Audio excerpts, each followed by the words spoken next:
नमस्कार। आज हम सीखेंगे चेनलेस सिंगल क्रोशे की फाउंडेशन रो। तो जनरली जब हम सिंगल क्रोशे का फाउंडेशन बनाते हैं तो हम पहले चेन्स लेते हैं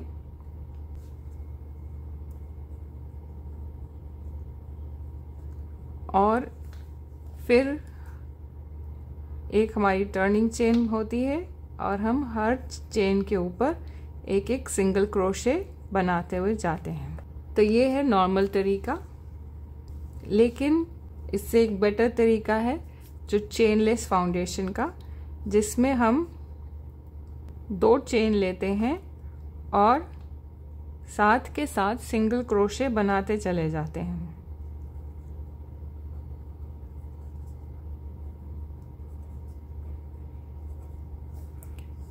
तो इससे एडवांटेज ये है कि एक तो जब हम चेन्स लेके चेन में बनाते हैं तो बहुत ही अनकंफर्टेबल और डिफ़िकल्ट लगता है।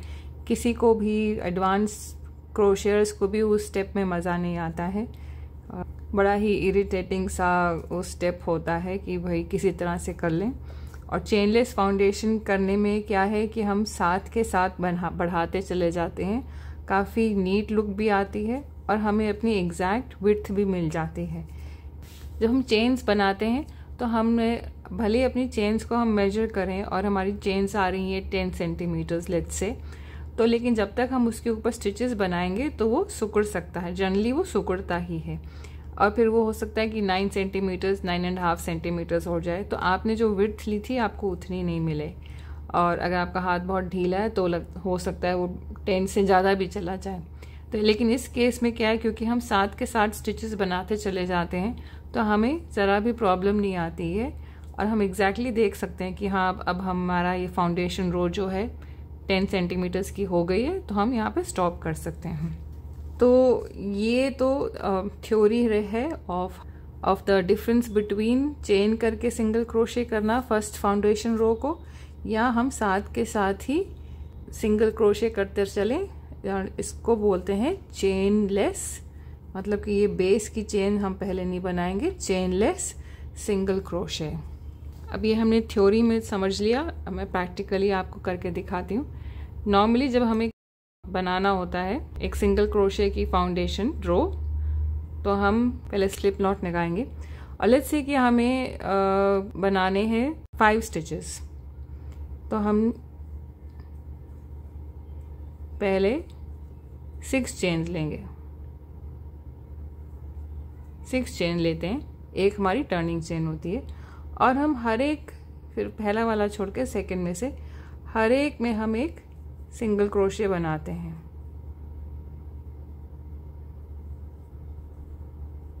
अब हम साइड में भी बना सकते हैं, इनके बैक बम्प पे भी बना सकते हैं, ये जो बैक में उठा हुआ बम्प आता है उसमें। लेकिन अभी लेट्स से हम फॉर डेमोन्स्ट्रेशन में साइड में ही बना के दिखा रही हूँ।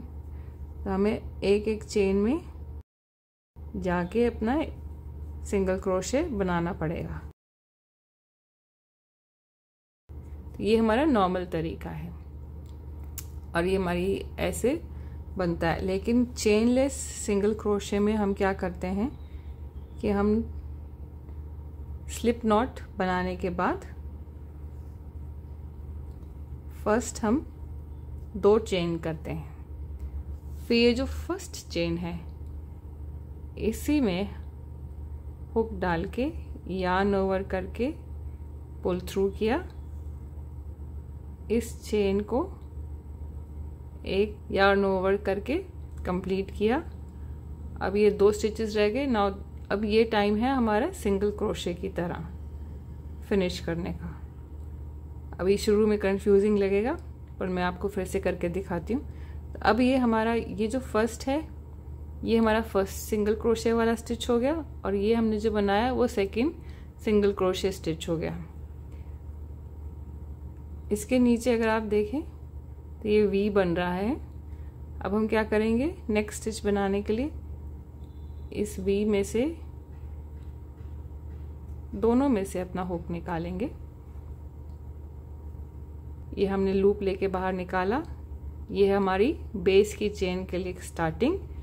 अब इसमें से लूप करके एक और निकाला तो ये देखिए हमारी ये बेस की चेन बन गई। अब इस बेस की चेन के ऊपर हमें सिंगल क्रोशे बनाना है। 2 लूप्स हैं, इसके सिंगल क्रोशे की तरह हमने कंप्लीट कर दिया। एक और देखते हैं, मैं आपको 5 स्टिचेस करके दिखाऊंगी। ये दोनों में से निकाला लूप में से, यार्न ओवर करके पुल किया, एक और यार्न ओवर करके ये हमने अपनी बेस की चेन कंप्लीट करी, यार्न ओवर करके सिंगल क्रोशे कंप्लीट किया।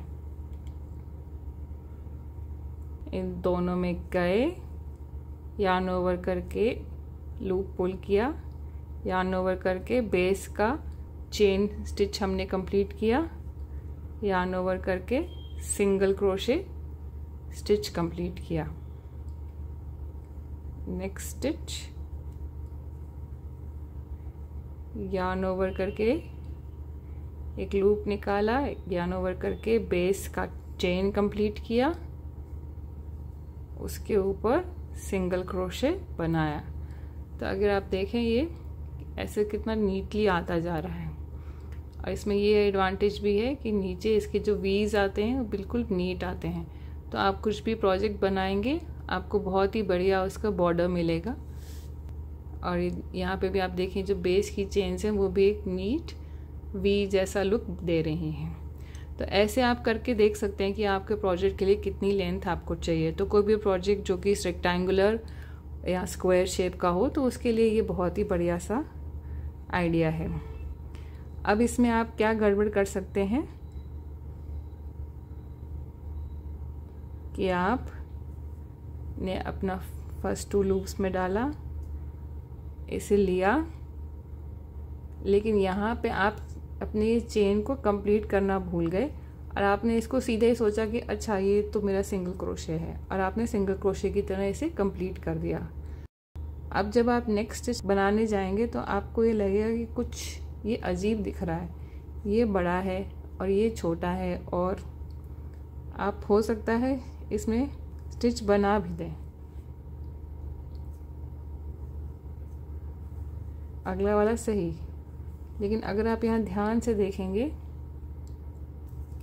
तो ये स्टिच जो है ये कुछ अजीब सा दिख रहा है। इसकी हाइट भी कम दिख रही है इसकी हाइट से, और ये ऐसा बढ़िया सा वी नहीं आ रहा है। तो यहाँ आप समझ जाएं कि आपने बेस का जो चेन है वो कंप्लीट नहीं किया है। तो पीछे आके आप खोलें अपना स्टिच,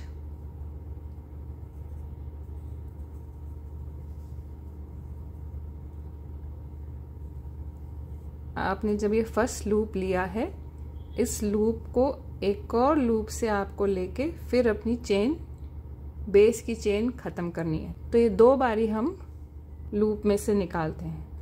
अब ये बेस का बन गया चेन। अब इसके ऊपर अब जो ये 2 हैं ये हमारे सिंगल क्रोशे के हैं। तो ये ऐसे आप बनाते जाएं। जितनी भी आपको विड्थ चाहिए आप उतने विड्थ के हिसाब से बना सकते हैं। ये सेम टेक्निक आप हाफ डबल क्रोशे के लिए, डबल क्रोशे, ट्रिपल क्रोशे तीनों के लिए यूज़ कर सकते हैं। सिमिलर ये टेक्निक है कि बेस की चेन बनानी है और ऊपर आप अपना स्टिच बनाते हैं। तो बेस का चेन ऊपर आप चाहो तो हाफ डबल क्रोशे बना लो, बेस का चेन ऊपर आप चाहो तो डबल क्रोशे बना लो, बेस का चेन ऊपर ट्रिपल क्रोशे। लेकिन मैं फिर भी इनकी इंडिविजुअल वीडियोस बना दूंगी ताकि आपको थोड़ी और क्लैरिटी आ जाए। एक बार आप ये तरीका सीखेंगे तो फिर आप नॉर्मल तरीका चेन्स बना के और उसमें स्टिचेस, फाउंडेशन स्टिचेस बनाने का तरीका बिल्कुल भी प्रेफर नहीं करेंगे, क्योंकि ये ज़्यादा कन्वीनियंट है, ज़्यादा नीट भी है और इरिटेटिंग भी नहीं है जैसे कि वो चेन्स वाला तरीका है। अगर आपको कोई भी इसमें डाउट्स या क्वेश्चन है तो आप मेरे से नीचे कमेंट्स में लिख के पूछ सकते हैं, मैं आपको ज़रूर उसका रिप्लाई दूंगी। I hope you find this video helpful. Thank you.